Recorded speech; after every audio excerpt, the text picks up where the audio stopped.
তো আমি মরে যাবো। আসামি যা বললো তা কি সত্যি? হ্যাঁ স্যার সত্য। তোমার কি সমস্যা বলো?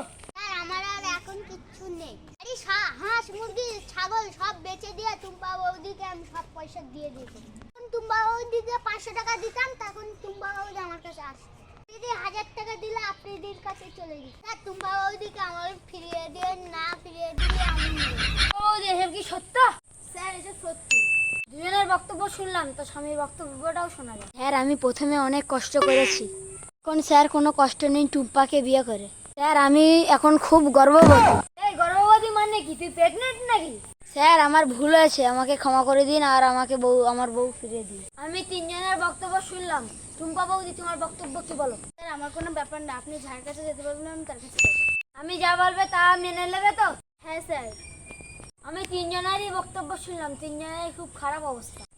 তাই আমি সংবিধানে 4400 ধারা অনুযায়ী জজ নিজেই টুম্পাকে বিয়ে করবে। আজকের মতো এখানে কোর্ট সমাপ্ত।